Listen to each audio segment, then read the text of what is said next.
réponses. La population attend des réponses.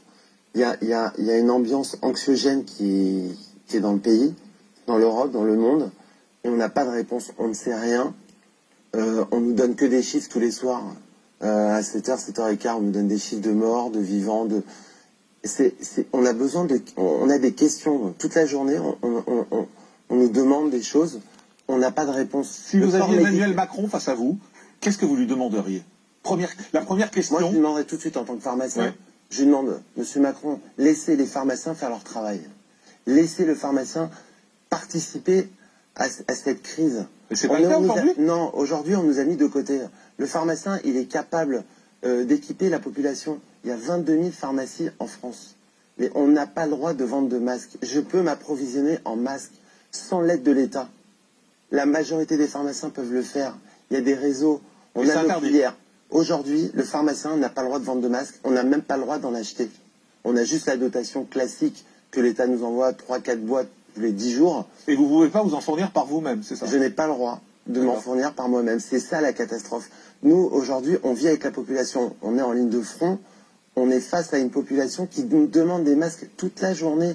La question majeure en pharmacie, c'est est-ce que vous avez des masques? Je ne peux pas leur en donner. Qu'est-ce qu'on fait? L'État nous a mis un décret comme quoi on n'avait plus le droit de vendre de masques. Et je ne demande pas de l'aide de l'État pour ça. Nous, les pharmaciens, on est capable d'acheter. On a nos filières d'approvisionnement. On nous propose des masques toute la journée. Et il faut savoir qu'il n'y a pas de hors de masque. Prix hors de prix? Pas du tout. Un prix classique du marché. Le prix classique du marché. Un masque aujourd'hui, ça vaut à l'achat peut-être en Chine, non, mais attendez, un peu plus de 50 centimes. Excusez-moi Bruno Fellouche, je comprends rien à ce que vous êtes en train de me dire. Ça fait 3 semaines qu'on nous dit partout qu'il n'y a pas de masque, qu'on n'en trouve pas, etc. Vous arrivez sur ce plateau et vous dites, mais moi des masques, j'en ai quand vous voulez. Quand vous voulez, j'ai des masques. Va pas, oui, il y a des grandes entreprises aujourd'hui en France qui ont réclamé de pouvoir acheter des masques. Ils les ont eus. Il y a des transporteurs qui amènent des masques en France. Le seul problème, c'est que... Ils vont où ces masques? Ils vont à des entreprises qui sont obligées de travailler et donner des masques à leurs employés. Il y a un moment, la grande distribution, d'où elle achète. Si vous prenez des masques, vous allez les enlever à des gens qui en ont besoin. Pas du tout, il y a d'autres filières d'approvisionnement. Il y a des labos qui fabriquent des masques en Chine, il y a des labos qui peuvent nous amener des masques en France, et le pharmacien peut participer.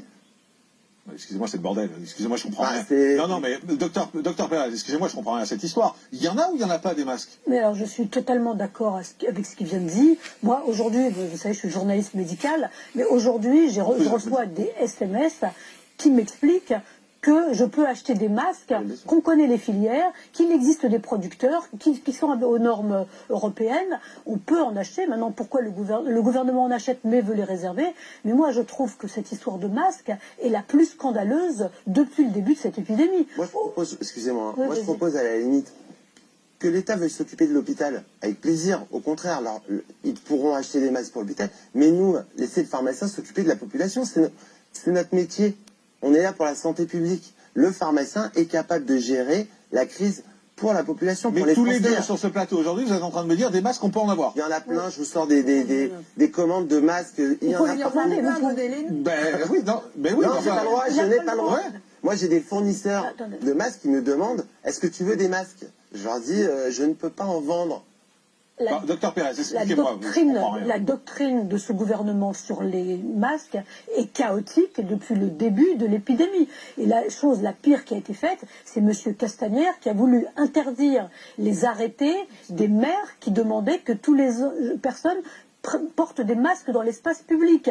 Je trouve que tout ça est délirant. Quand Mme Sibeth Ndiaye explique que les Français ne sauraient pas les porter, c'est délirant, c'est même criminel. Aujourd'hui, dans les revues scientifiques internationales, dans le British Medical Journal par exemple, la semaine dernière, il y a des chercheurs britanniques qui disent oui, il faut porter des masques. On n'a pas toutes les études contre placebo qui montrent que ça marche, mais bien sûr on sait que ça arrête les postillons qui diffusent le virus dans l'espace public. Des chercheurs dans Nature viennent de publier une étude. Ils ont testé des masques contre différents virus. À l'époque, ils n'avaient pas encore le Covid. Et ils me disent, oui, le masque empêche la diffusion du virus à l'extérieur. C'est des données scientifiques. Aujourd'hui, on a quasiment la preuve absolue que ça protège la population. Ça protège les gens qui les porte d'être contaminés, ça protège les gens qui ne sont pas contaminés de recevoir le virus. Ça protège pas à 100%, mais ça protège. Il vaut mieux, disent ces chercheurs, un masque artisanal, fabriqué vous-même avec du tissu, qu'un masque que vous ne pouvez pas trouver en pharmacie.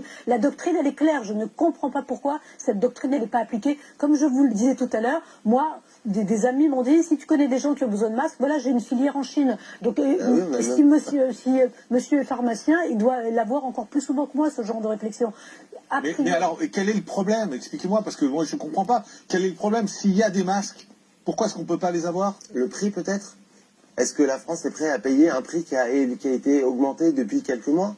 Il faut reconnaître qu'il y a une demande mondiale. Un des rares fabricants au monde, c'est la Chine. Est-ce que aujourd'hui... Et vous me dites que vous avez des masques qui sont en gros dans la moyenne... Oui, le masque, dans la moyenne des prix. Un masque, ça ne coûtait pas ce prix-là. Aujourd'hui, la demande est beaucoup plus importante. Donc le prix du marché a augmenté. Mais quel est le problème? Pourquoi est-ce qu'on vous autorise pas à en avoir? Je comprends pas. Mais je pose la question. Moi, je pose la question à M. Salomon et M. Véran. Pourquoi vous refusez que le pharmacien vende des masques? Laissez-nous